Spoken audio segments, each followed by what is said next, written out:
First impression was hot. Okay. I remember coming out of the plane into the airport. Right, right. I mean, I've been to Brunei before, before this, so I knew about the humidity. Right, right. But I'd kind of forgotten it. So when I walked into the airport, it felt hot. I thought, oh, this is really hot. But that was inside the aircon.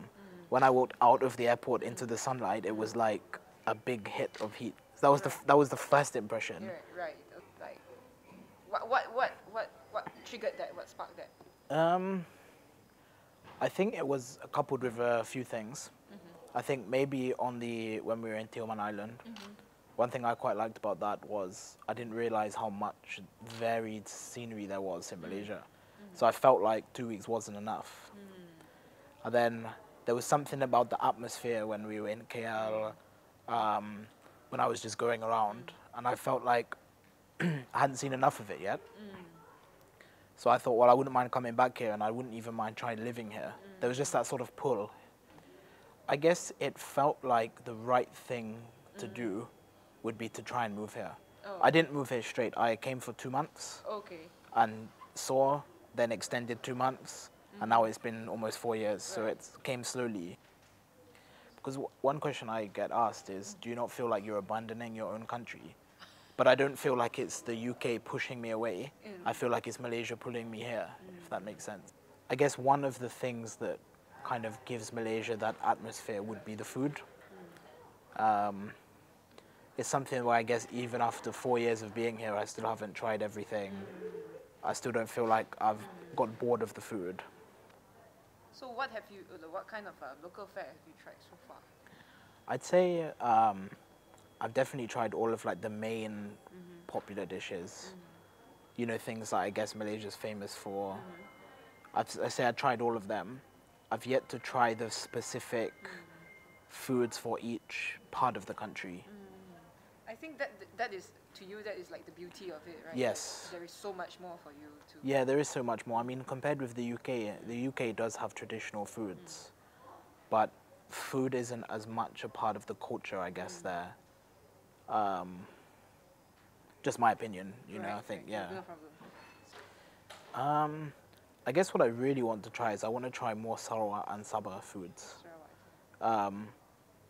Mainly because, you know, since I've been doing my video and everything, a lot of people have been saying Kelantan food, Kedah food. I feel like I've probably already tried that at some point, but I've only been to Sarawak once and I haven't been to Sabah. And a lot of people are saying stuff like, go there, try the food. So I guess if I had to pick one type of food, or one area to go to, it'd probably be Sabah and try the food there. Sabah. I had one day where I ate about 10 meals. I wrote about it in my blog. Okay, right. Okay. But one day isn't enough to try everything, you know? Okay. It's quite a long story. Okay. But originally I was blogging on another blog, which was my own blog. Right. That I'd already been in the UK blogging about UK stuff. I started to write in Malay. And I thought I should probably set up another blog. So I tried to think of a catchy name, and I thought, well, what do I do when I'm in Malaysia? I go around and eat. You know, that's my hobby.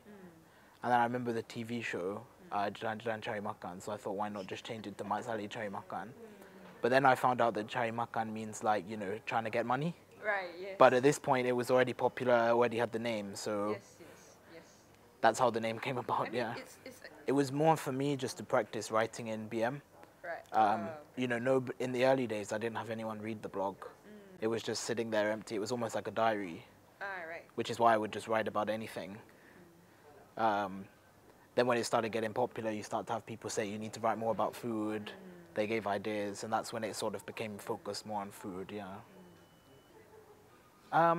It was definitely interesting because it's not a language that I've come across before in traveling. For example, if you go around Europe, French, German, you know, you're used to that, Right, you know. yes. I guess for me, BM was one of those languages that in the UK I'd had no exposure to it at all. Although one thing that did surprise me a lot about Malaysia was the fact that the English level is very good here. So I would say you don't even need BM to get around. It's not like some countries where if you don't speak their language, you're stuck. Right. Self-taught from friends. I read a few books. I had a few teachers, but it wasn't like an official teaching. I guess I found some people who were happy to practice over the phone. And then I also joined hiking groups where we would just speak it every day. So that's where it really picked up after spending time with local people.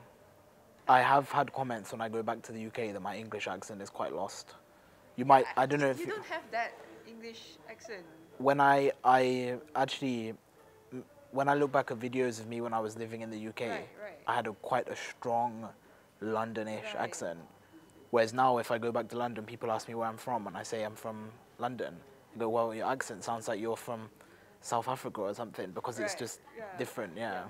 You know what, actually, one comment I do get from some people, especially now these videos are starting to go to places like Singapore and things where it's outside of that network. Right. I get a lot of comments which is, why would you waste your time learning BM?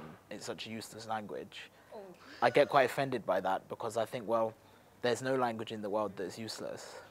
You know, Right, it's that's actually, you know, it's the national language. You know, yes, there are some people here that don't seem to like it, but at the end of the day, it's like, it's the country's language.